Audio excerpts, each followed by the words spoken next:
Thanks, Steve. First, I'm going to bring up Rob from AdMedia, Nicole from Undertone, and Len from Crisp.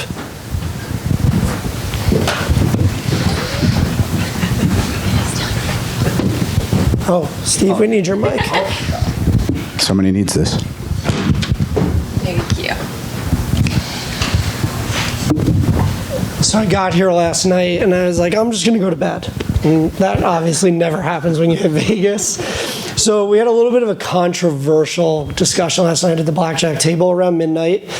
So as we kick this off in Vegas, I want to understand from each of you, do you hit on 16?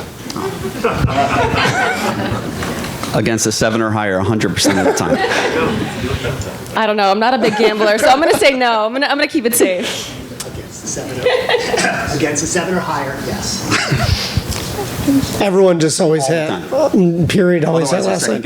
Maybe I need to hang out with you guys more on the casino Yeah, floor I think so. Well, needless to say, it was a heated conversation, but everyone turned out a winner, so it was good.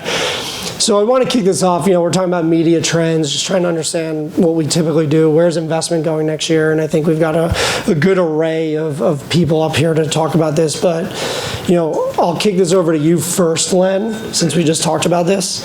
What trends do you think are going to continue to grow and or fizzle out as we go into 23? Yeah, first, thanks, Vinny. It's great to see everybody. I think this is the first time I put a jacket on in 3 years, and actually pants.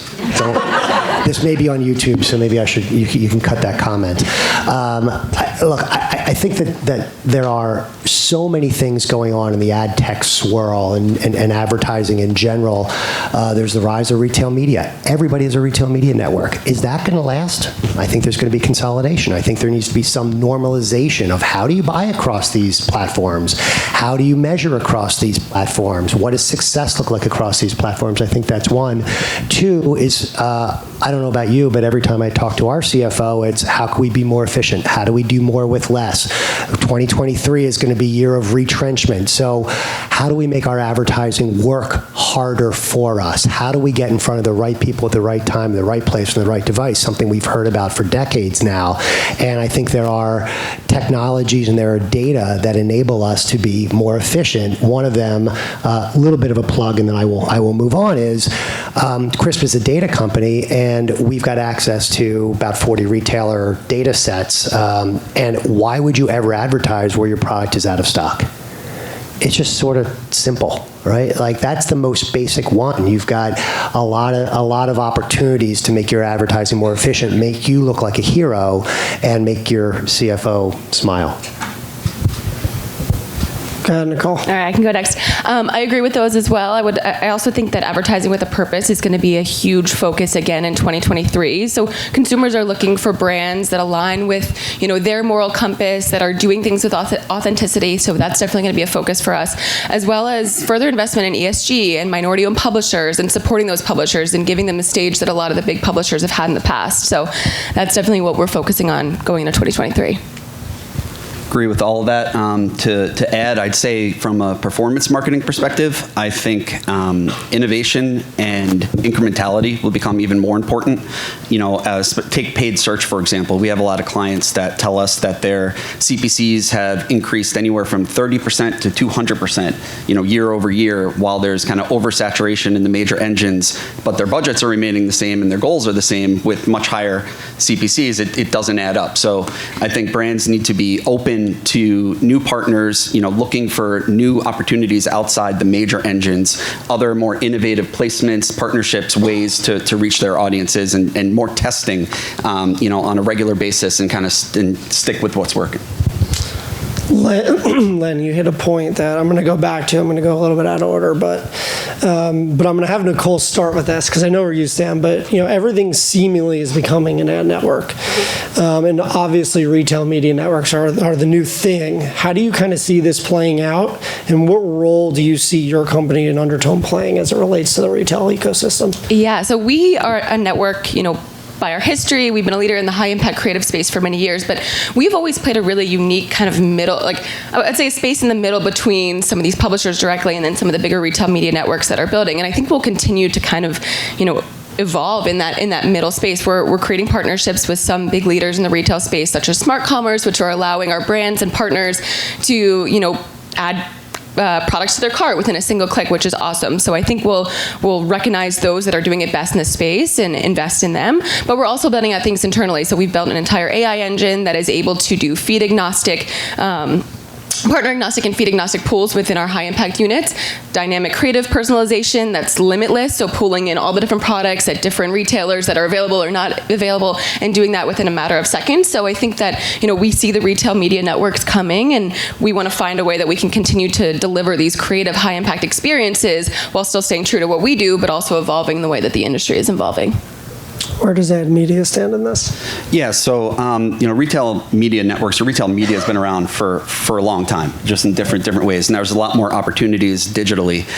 We actually, our SSP, Monetize.com, is developed to actually partner with publishers and retail networks to help drive traffic and revenue. So for example, we power the search on certain websites and publishers and drive incremental traffic, incremental revenue. So trying to work on that side of the table as well as driving consumers to purchase on a performance basis, that's kind of our take on it and how we're looking to help out.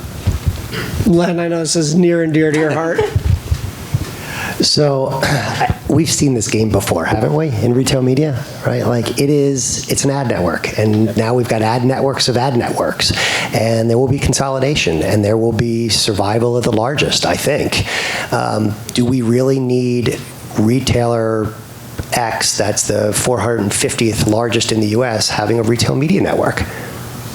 Do they have the staff to support it, right? No, right? Like, it's just, like, they'll either fade away or they'll just never get bought and it'll become a distraction. And I just think I think the big are going to get bigger and the weak are going to fall away, especially this coming year with resources so tight. I think you guys have brought up a lot of different solutions because you think about it, it's offsite audience extension. At the end of the day, we've seen this before. But as you think about what's the right data that they can provide, especially for brands to utilize, I think that's where we've got to get a little bit smarter versus the cash cow that we know an ad network can create from a bottom line perspective. There's a lot of consumers being wary of data and tracking and getting more knowledgeable about the space. What advice would you give to brands on how to strategically use their dollars as we think about the future of identity? Is that to me? Yes. Okay. Well, as someone who ran the identity business for a very large ad tech company for many, many years, it's creepy, right? Like, we're tracking people all the time. It's a little weird. And the industry, we shot ourselves in the foot. We've been using consumer data without their consent for many, many years. And that's come home to roost. So I think we're going to see three buckets moving forward, right? We already have the aspect or the threat of Chrome doing away with third-party cookies. Is it going to happen in 2023, 2024? You haven't asked that question. I think the answer is no, but that's a different topic. So there's going to be some semblance of people that want targeted advertising. Like if anyone has ever turned off third-party cookies, the ad experience is actually terrible. So it's not bad. You want relevant advertising. Do you want it always personalized? Do you want it always immediate? Probably not, right? But that's up to you. So there'll be some targeting. Then we're going to move into the world of cohorts. So it's a group of people, and they all act the same and look the same to an advertiser, but there's no individuality. And finally, there's going to be contextual. And I think both folks on here on the panel with me can speak better to this, but the contextual of today is not the contextual of 1999. It is AI-driven. It is very intelligent. You have the gold standard of third-party cookies, so you can test your models and perfect them before maybe cookies go away. I don't know if that answered the question or not. Rob, what do you think? I think just focusing more on transparency and customer experience is, forget about where you're spending your dollars, but just be transparent with what you're doing. Don't hide it and keep people worrying what you're doing with their data. But more than anything, the customer experience. A good customer experience brings happy customers. Happy customers become loyal customers who become brand advocates. The more brand advocates, loyal customers you have, the better your brand perception. And I think people are willing to deal with a lot more when there's a positive brand perception and you have a good reputation. So I think just focusing on just being transparent, be honest, kind of like Len mentioned, maybe we weren't in the past, be a little bit more transparent now, earn that trust, and provide a great experience, and I think that'll go a long way.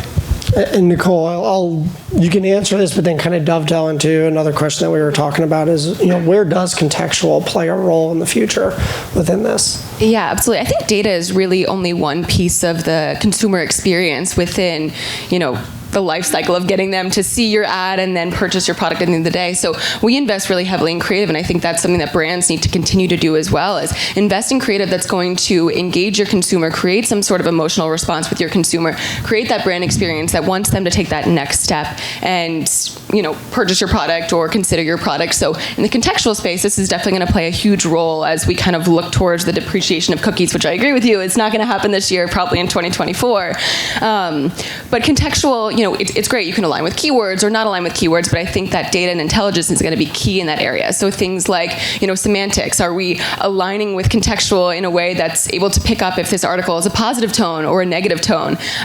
Things like, what's the difference between running for president and running a marathon? Is the data and AI, is that there? Is that ready to be able to recognize that and put your brand in the most, the best place? And then lastly, I think that it also needs to be predictive in terms of performance. So, a brand can say, I think that, we're Hershey's, we want to align with Halloween content or whatever it is, but is that really what's going to drive the best performance for your brand? So being able to use data and dig into that and kind of understand what the best experience for your brand is.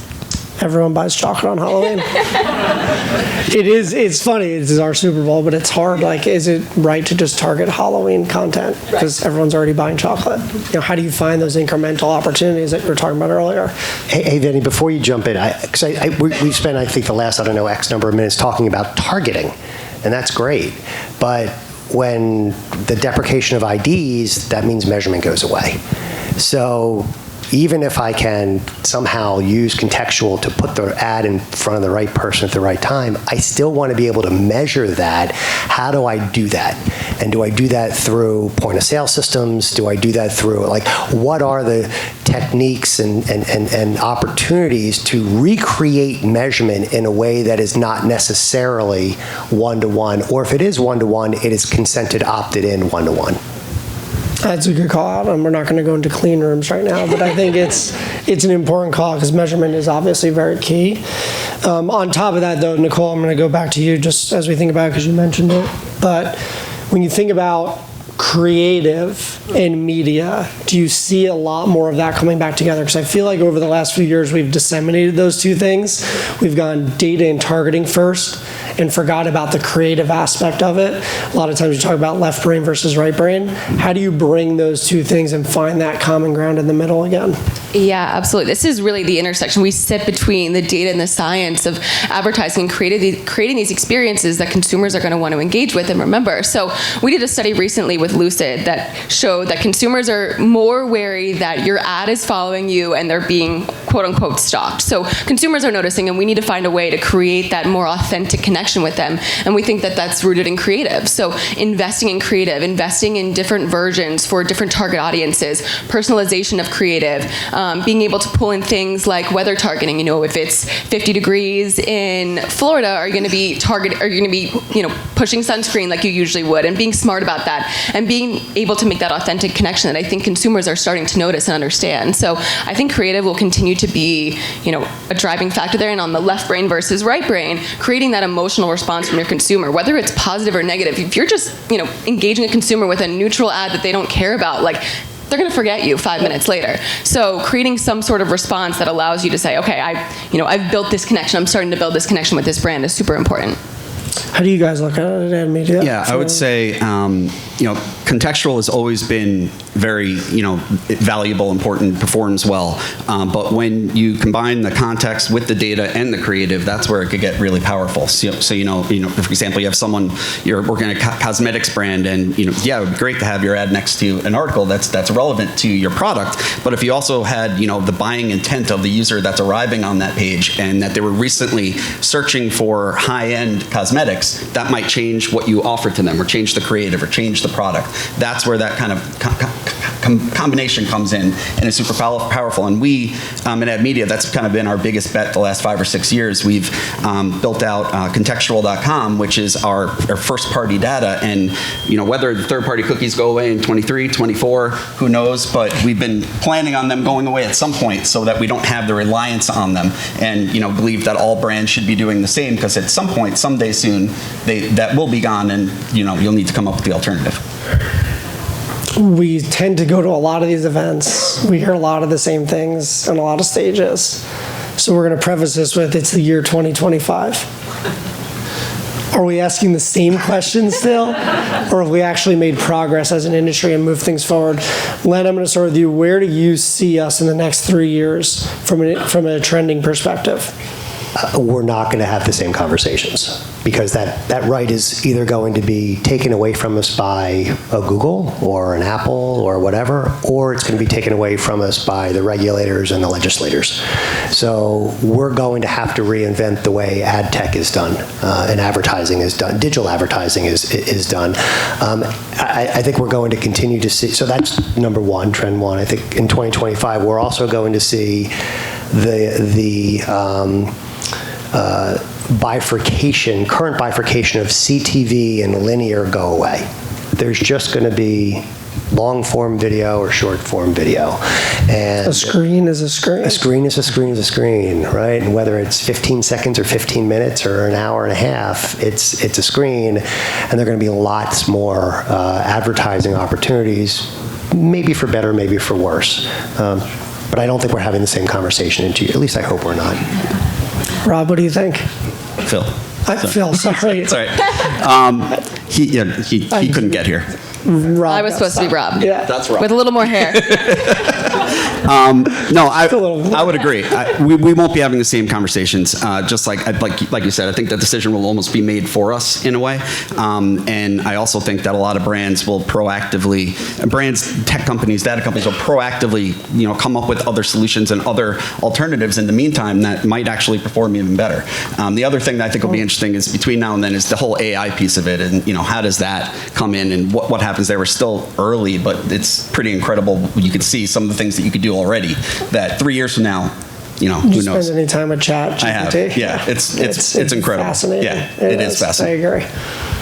Cool. Yeah, I mean, I think we're going to be having a totally different conversation. We always talk about Google being the catalyst for cookies going away, but I think we also need to, we've seen that now with regulations coming up from CCPA, GDPR, many of these states are kind of jumping on board and putting together these policies, and we'll be implementing these soon. So I think that the search engines are the only ones who are going to dictate this, and we need to be ahead of the curve and start thinking about this from a privacy standpoint. How are we protecting the consumers of the future, especially the Gen Z, who are way more vocal about their privacy and the things that are important to them and those morals as well. So I think that's definitely going to be something that we've hopefully figured out by then, and can say that we're now advertising in a way that feels safe and people feel secure. And then the AI piece, I mean, ChatGPT is probably one of the scariest / coolest things I've ever experienced. I think it's going to be really interesting how that comes into play and affects the way we think about creative and copywriting and so many things. So hopefully we find ways to use it for good and enhance all the things that we're able to do, as human beings. Well, thank you guys. I want to give a moment to open up to the floor to see if anybody has any questions before we move on. Questions? Somebody has a question. Don't be shy. All right. Len has all the answers. No. Thank you. My name is David. I'm a director in client development with Ben. We place brands and products together. My question, I feel like undertone that you all spoke about a lot, is the intersection of the data, the contextuality, and the creative. Whether we're talking about a marginalized group, a popular group, majority, minority, how do you feel you can best authentically do that? If we're looking for people over 6 feet, might not be the best just to put 10 6-foot people in a room to create that. So in all of your experience, that's my main question, is how do you feel you can best couple the data with the creative when we're looking to service so many different groups at a time like this with these different restrictions coming into place? Yeah, absolutely. I think we do a lot of research that allows us to understand the different target audiences that we're reaching, and creative plays a huge role in that, because one size doesn't fit all in the creative space. We partner with a company called System 1 that allows us to measure the emotional response of every creative that we put in market. So that gives our brand real-time anecdotal feedback, things like, I liked this, I didn't like this, and also rates it on an emotional scale that allows you to take this data and rethink the way that you're building creative and creating that kind of emotional response with your brand. And we're doing this on everything, whether we offer it as a service for our campaigns, but even if our advertisers don't pay for it, we take the initiative to do that on our own, because we know how important it is to build that authentic connection, especially, as we look toward some of these, marginalized groups or larger groups. It's you have to be speaking to them in an authentic way. Great question. That was a great question. Don't send me the 6-foot tall guy ads.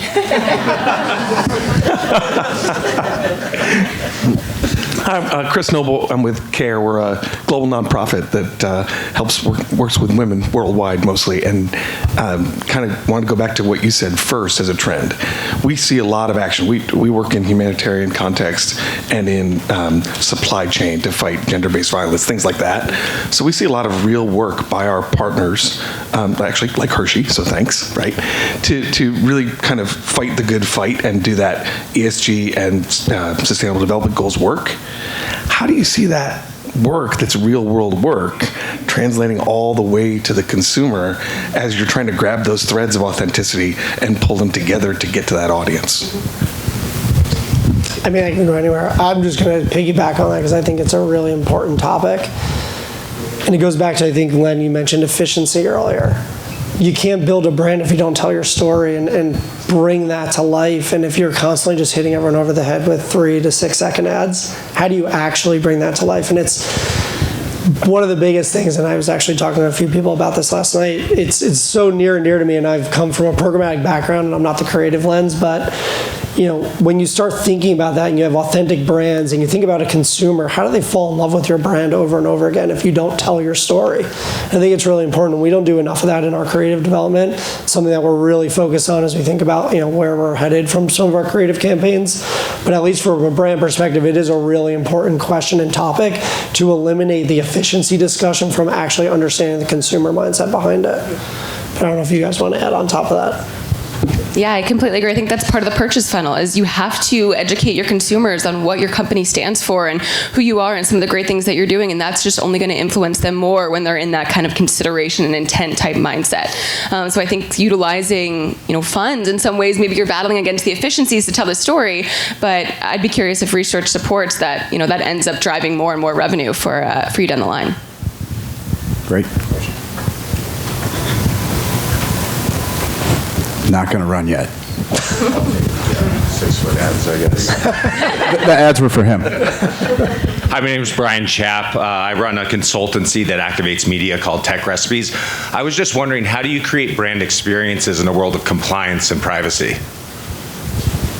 Is that directed at me as a brand?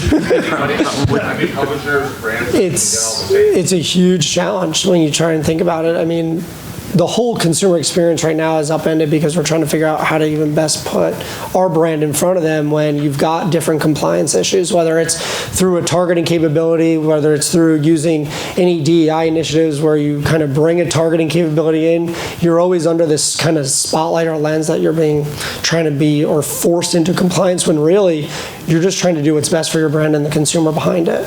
But there are a lot of legality behind a lot of these things that we're talking about doing that my legal team is now my best friend, to be quite honest, in trying to figure some of this stuff out. But it's a hot topic. We've lost the consumer experience, in my opinion. We've started to create and put every consumer as just a data point or a purchaser. And we don't actually think about the who they are behind it. We just want to know that they bought. And it's, how do you bring that back together? What about from like an incentive standpoint? Because like that's what we're doing on some of our side. How do you start to incentivize consumers understanding that they're the end goal?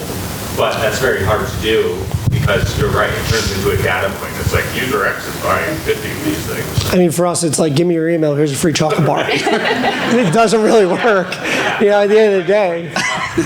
Right, so there's definitely challenges, again, from my perspective as a brand, to do some of those things. We did launch Reese's University, which created a really unique experience, and then we went out after a bunch of athletes from the history of all sports and got people with the last name Reese's and gave them a Reese's orange jacket as if they were inducted into the Reese's Hall of Fame.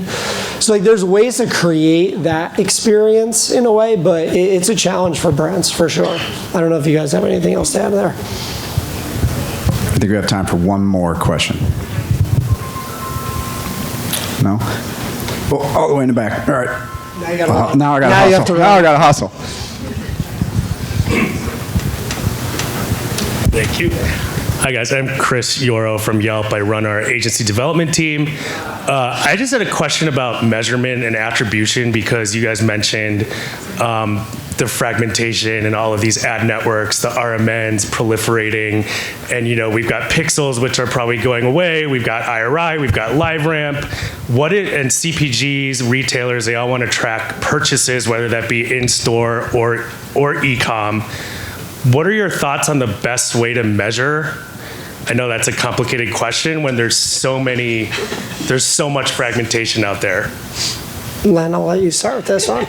This is right in your wheelhouse. It is. Thank you for the question. I'll buy you drinks later. I think we have to move away from ID-based measurement. Right? It's just, again, it's going to get taken away from us whether we like it or not. So look at your POS data. Look at your sales velocity. The data is available from many of the retailers that you already sell within. So there is a lot of data available through retail portals. It's just never been available in an easy way.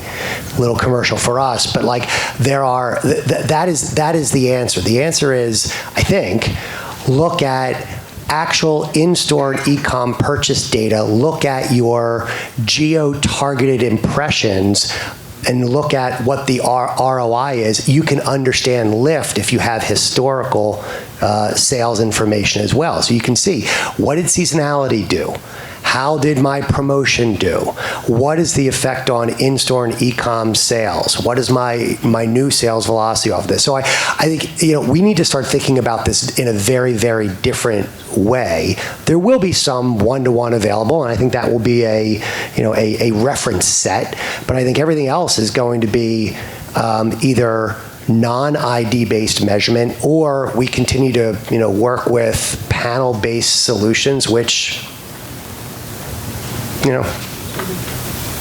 it's kind of my answer to those. It was a great answer, outside of bust out the crystal ball, because we're all starting to try to figure that out too. Look, we are out of time. Thank you all for the amazing points. Thank you. Thank you.